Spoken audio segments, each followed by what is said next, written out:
حضور اب کو دیکھنا چاہتا ہوں۔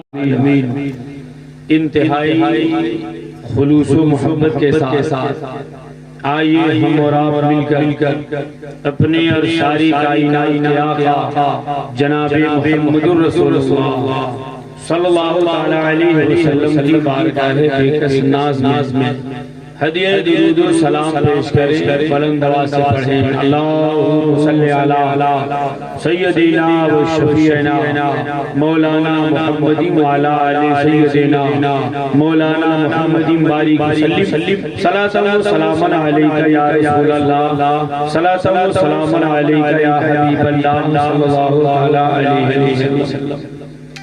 حضرات، میلاد شریف کا یہ محترم پروگرام، یہ محفل رسول پاک جس میں آپ دیر سے شرکت کی سعادتیں حاصل کر رہے ہیں، علماء کرام اور شعراء اعظام سے بہتر سے بہتر لب و لہجے میں آپ نے تقریریں بھی سماعت کی ہے اور نعت پاک مصطفیٰ بھی سماعت کیا، محظوظ ہوئے۔ میلاد شریف کی محفل ہے مگر یہ جلسے میں تبدیل ہو گیا۔ وہ علماء کرام کو بھرپور آپ لوگوں نے سماعت کیا اور آپ محظوظ ہوئے۔ دعا ہے مولا تعالیٰ شادی کی اس بزم کو اپنی بارگاہ میں اپنے کرم سے قبول فرمائے اور کل اللہ اسے انجام پذیر عطا فرمائے۔ رات کا 12:30 بجنے والا نہیں، اور دیکھ رہا ہوں کہ کرسیاں بھی خالی ہیں، کچھ کرسیوں پہ بچے بالکل مرجھائے ہوئے۔ ایسے ماحول میں، ایسے حالت میں تقریر کرنا بڑا مشکل کام۔ بہرحال تقریریں آپ نے سماعت کر لی اور سن لیا ہے، برکتوں کے لیے چند جملے موسیقی سماعت کر لیں پھر اختتام ہو جائے۔ محبت سے درود شریف پڑھیے۔ اللہم صلی علی سیدنا و شفیعنا مولانا محمد وعلی آل سیدنا مولانا محمد بارک وسلم۔ صلاۃ و سلام علیک یا رسول اللہ، صلاۃ و سلام علیک یا حبیب اللہ صلی اللہ تعالی علیہ وسلم۔ لطف ان کا عام ہو ہی جائے گا، لطف ان کا عام ہو ہی جائے گا، شاد ہر کام ہو ہی جائے گا، شاد ہر کام ہو ہی جائے گا۔ اور سائلو دامن سخی کا تھام لو، سائلو دامن سخی کا تھام لو، کچھ نہ کچھ انعام ہو ہی جائے گا، کچھ نہ کچھ انعام ہو ہی جائے گا۔ اور اے رضا ہر کام کا ایک وقت ہے، اے رضا ہر کام کا ایک وقت ہے، دل کو بھی آرام ہو ہی جائے گا، دل کو بھی آرام ہو ہی جائے گا۔ حضرات، قرآن حکیم نے ارشاد فرمایا لقد کان لکم فی رسول اللہ اسوۃ حسنہ، رسول کی زندگی تمہارے لیے عمل کا بہترین نمونہ ہے۔ ہم جس نبی کا کلمہ پڑھتے ہیں، جس رسول کی رسالت و نبوت پر ہمارا آپ کا ایمان ہے، اللہ نے اس رسول کی زندگی سے متعلق ارشاد فرمایا لوگو رسول کی زندگی تمہارے لیے کامیابیوں کی ضمانت ہے، رسول کا طریقہ تمہارے لیے بہترین اسوہ حسنہ ہے، یعنی کامیابیوں سے قریب ہونا چاہتے ہو، تم چاہتے ہو کہ تمہیں دنیا میں کامیابی مل جائے، تم چاہتے ہو تمہیں حشر میں کامیابی مل جائے، تم چاہتے ہو تمہیں قبر میں کامیابی مل جائے، تم چاہتے ہو دنیا اور آخرت کی ساری منزلوں پہ اللہ تمہیں کامیابی عطا کر دے، تو ان تمام کامیابیوں کو ڈھونڈنے اور تلاشنے کے لیے تمہیں دنیا میں کسی کے در پہ جانے کی ضرورت نہیں ہے، نہ کسی کے گھر پہ جانے کی ضرورت ہے۔ دنیا اور آخرت کی تمام کامیابیوں کو اللہ نے تیرے رسول کی زندگی میں عطا فرما دیا ہے۔ رسول کی زندگی میں ڈال دی ہے، تم اپنی زندگی کو رسول اللہ کی سنت کے سانچے میں ڈال دو، تمہارا چلنا نبی کی سنت کے مطابق ہو جائے، تمہارا بولنا نبی کی سنت کے مطابق ہو جائے، تمہارا کھانا نبی کے سنت کے مطابق ہو جائے، تمہاری تجارت اور بزنس نبی کے سنت کے مطابق ہو جائے، تمہاری شادی بیاہ نبی کے سنت کے مطابق ہو جائے، تمہارا جینا مرنا اگر نبی کے سنت کے مطابق ہو جائے تو تم یاد رکھو یہ ایسی زندگی ہے اور ایسا طریقہ ہے کہ نبی نے طریقے پر غلامی ان کی غلامی اپنی زندگی گزار دو گے تو تم سے اللہ بھی راضی ہو جائے گا، رسول اللہ بھی راضی ہو جائے گا۔ رسول اللہ کی وہ پیاری زندگی ہے جس زندگی پر صحابہ نے عمل کیا وہ کامیاب ہو گئے، بزرگان دین نے عمل کیا وہ کامیاب ہو گئے، اور انشاءاللہ الرحمن قیامت کی صبح تک کے لیے کامیابیوں کا یہی معیار ہے، کامیابیوں کی یہی ضمانت ہے کہ آدمی اگر کامیابی چاہتا ہے تو رسول کے اسوہ حسنہ کو اپنا لے، رسول کے طریقہ کار پر اپنی زندگی گزار لے۔ اب میں آپ کو بڑی جلدی سے یہ بتاؤں کہ رسول پاک صلی اللہ علیہ وسلم نے زمین پر جو اپنی زندگی گزاری ہے وہ امت کی ہدایت اور امت کی رہبری کے لیے گزاری، تعلیم امت کے لیے گزاری ہے۔ نبی کھانے کے محتاج نہیں تھے پھر بھی کھانا کھا کر دکھایا، وہ چلنے کے محتاج نہیں تھے پھر بھی چل کے بتایا ہے، وہ شادی بیاہ کے محتاج نہیں تھے پھر بھی شادی بیاہ کر کے دکھایا ہے، وہ بولنے کے محتاج نہیں تھے پھر بھی زبان بول کے بتایا ہے۔ میں کہوں آپ کو وہ چلنے کے محتاج کب ہوتے؟ ان کو تو ان کے رب نے وہ پاور بخشا ہے کہ وہ اشارہ کرتے تھے تو سورج چلا آتا تھا، وہ اشارہ کرتے تھے تو درخت اپنی جڑوں اٹھا کر ان کی بارگاہ میں حاضر ہو جاتا تھا۔ وہ بولنے کے محتاج کب تھے؟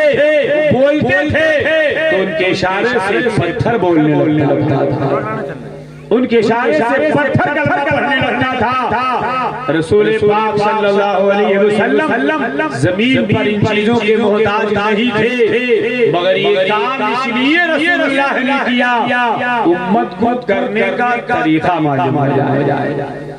جہاں رسول اللہ نے کھانا کھایا ہے، جہاں رسول اللہ چل کے بتائے ہیں، بول کے بتائے ہیں، سو کے بتائے ہیں، نماز پڑھ کے بتائی ہے، وہاں رسول اللہ نے شادی بیاہ کی ہے۔ وہ کیوں؟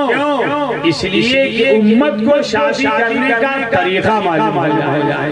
اب میں آپ کو بتاؤں رسول پاک صلی اللہ علیہ وسلم نے شادی جو کی ہے آج سے 1400 سال پہلے کا زمانہ یاد کریں آپ، جب زمین پر ظلم و بربریت کا یہ عالم تھا کہ لوگ بیٹیوں کو زندہ دفن کرتے تھے اور بیواؤں پر ظلم کرتے تھے۔ زمین پر سب سے پہلے مصطفیٰ جان عالم جب تشریف لے آئے تو سب سے پہلے اسی ظلم کے خلاف آپ نے آواز اٹھائی۔ سرکار نے کہا بیٹیوں کو زندہ زمین میں دفن کرتے ہو، ان کا وجود ختم کر دینا چاہتے ہو، حالانکہ تم ان کے مرتبے سے واقف نہیں ہو، ان کے درجات کو نہیں جانتے۔ اللہ تبارک و تعالیٰ بڑا کریم ہے، اس نے اپنے کرم سے بیٹیوں کی تخلیق فرمائی ہے۔ زمین پر اگر بیٹیوں کی پیدائش نہیں ہوتی، زمین پر اگر بیٹیوں کا وجود نہ ہوتا تو پھر انسانی آبادی زمین پر مان نہیں چلتی، انسانی آبادی زمین پر نہیں پھیلتی۔ سرکار نے ان کے مرتبے کو بتایا،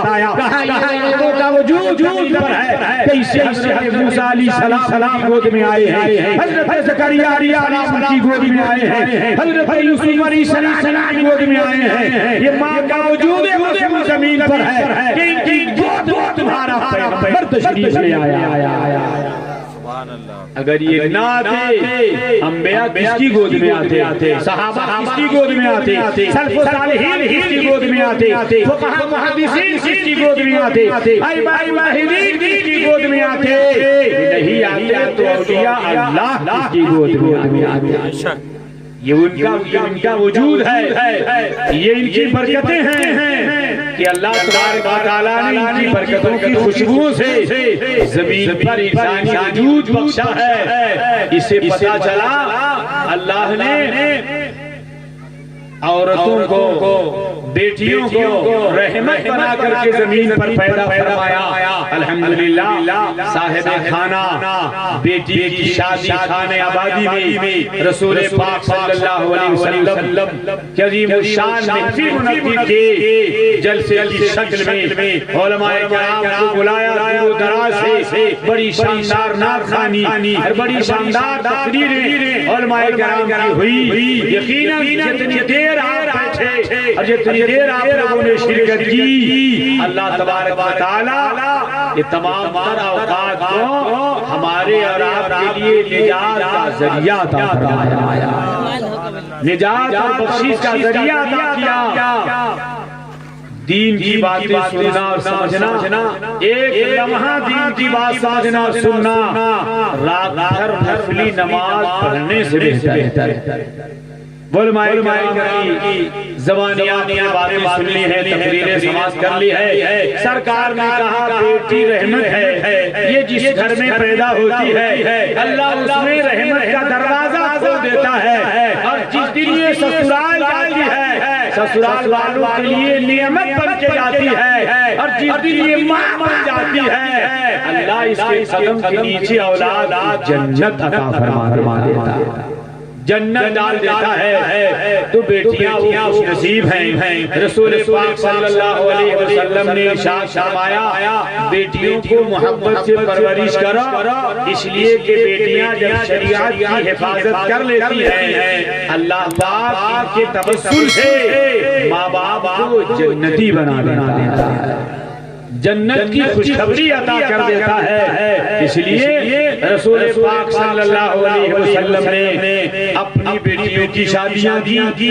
سرکار نے صحابہ کی شادیوں میں شرکت کی اور شادی پر تاکید فرمائی اور کہا نکاح سنتی فمن رغب عن سنتی فلیس منی، نکاح میری سنت ہے، جو اسے اعراض کرے گا مجھ میں نہیں ہے۔ گویا کہ رسول اللہ نے نکاح اور شادی پر تاکید فرمائی ہے۔ اس شادیوں کا اعجاز ہے کہ اسے نسلوں میں برکتیں آتی ہے، خاندان میں برکتیں آتی ہے، سماج برکتیں آتی ہے، شادیوں کی برکتوں سے دین پرورش پاتا ہے۔ اس لیے ضروری ہے کہ آدمی بیٹیوں کو دیندار بنائے، دین کی سمجھ اور دین کی سوجھ بوجھ اس کو عطا کرے۔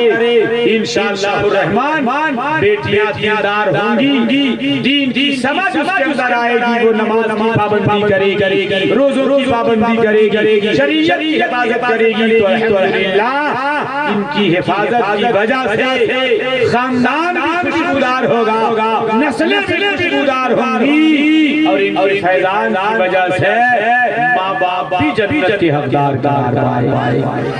میں آخری بات آپ کو بتا دوں، سرکار نے کہا دلہن دیندار تلاشو، دلہن دیندار تلاشو، اس لیے کہ دلہن دیندار مل گئی تو تمہارا گھر جنت کا نمونہ ہو گیا، اور دلہن اگر غلط مل گئی تو تمہارا گھر جہنم کا ایک گڈھا ہو جائے۔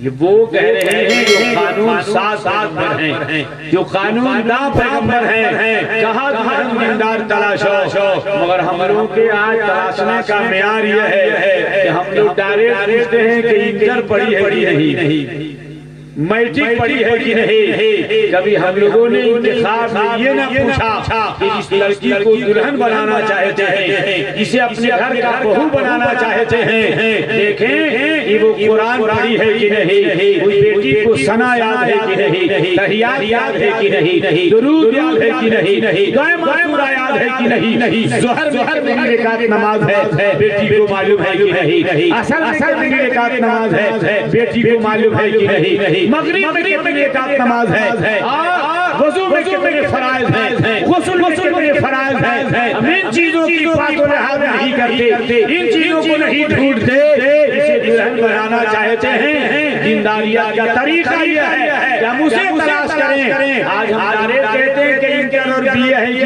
نہیں، لوگ اپنی بیٹیوں کو انٹر اور بی اے پڑھاتے ہیں، لکھاتے ہیں۔ اگر ہم اس کا بھی انتظام کریں اور اس کی بھی تلاش کرنی شروع کر دیں، لوگ جہاں میٹرک اور انٹر بیٹیوں کو پڑھائیں گے وہاں ضرور اسے دیندار بھی بنا بولے گی اسے ضرور وہاں دیندار بنائیں گے، مگر لڑکیوں کے انتخاب میں وہ لوگ جاتے ہیں لڑکیوں کو دیکھنے جن کو خود ہی ثنا یاد نہیں ہے، تحیات یاد نہیں ہے، عید یاد نہیں ہے، دعائے معصومہ یاد نہیں ہے۔ اس لیے ہم آپ سے گزارش کریں گے رسول پاک صلی اللہ علیہ وسلم کی زندگی ہمارے لیے کامیابیوں کی ضمانت ہے۔ حضور نے اس لیے زمین پر شادیاں کی کہ ہم کو شادی کرنے کا طریقہ معلوم ہو، اس لیے ہم شادیوں میں دینداریت کی ترجیح دیں، دین کی طرف زیادہ مائل ہو کر کے دیندار سمجھ کر کے دیندار گھرانے میں شادیاں کریں تاکہ دین زندہ رہے، دین کی پرورش ہو۔ باقی چیزیں بھی جانے والی ہے، بلڈنگیں، مال و دولت، ثروت، شہرت سب ختم ہو جائے گی، لیکن دین باقی رہے گا،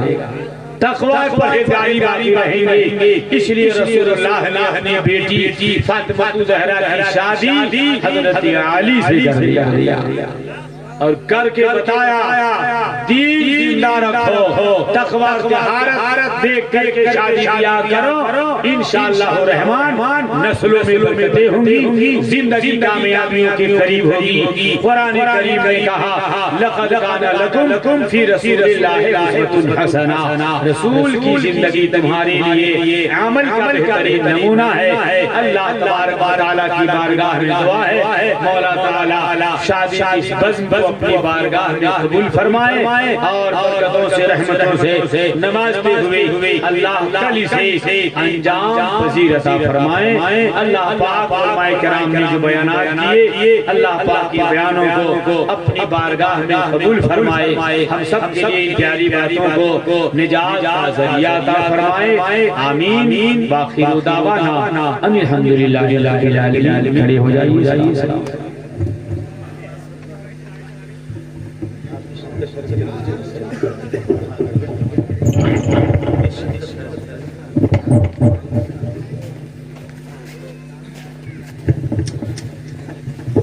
یا نبی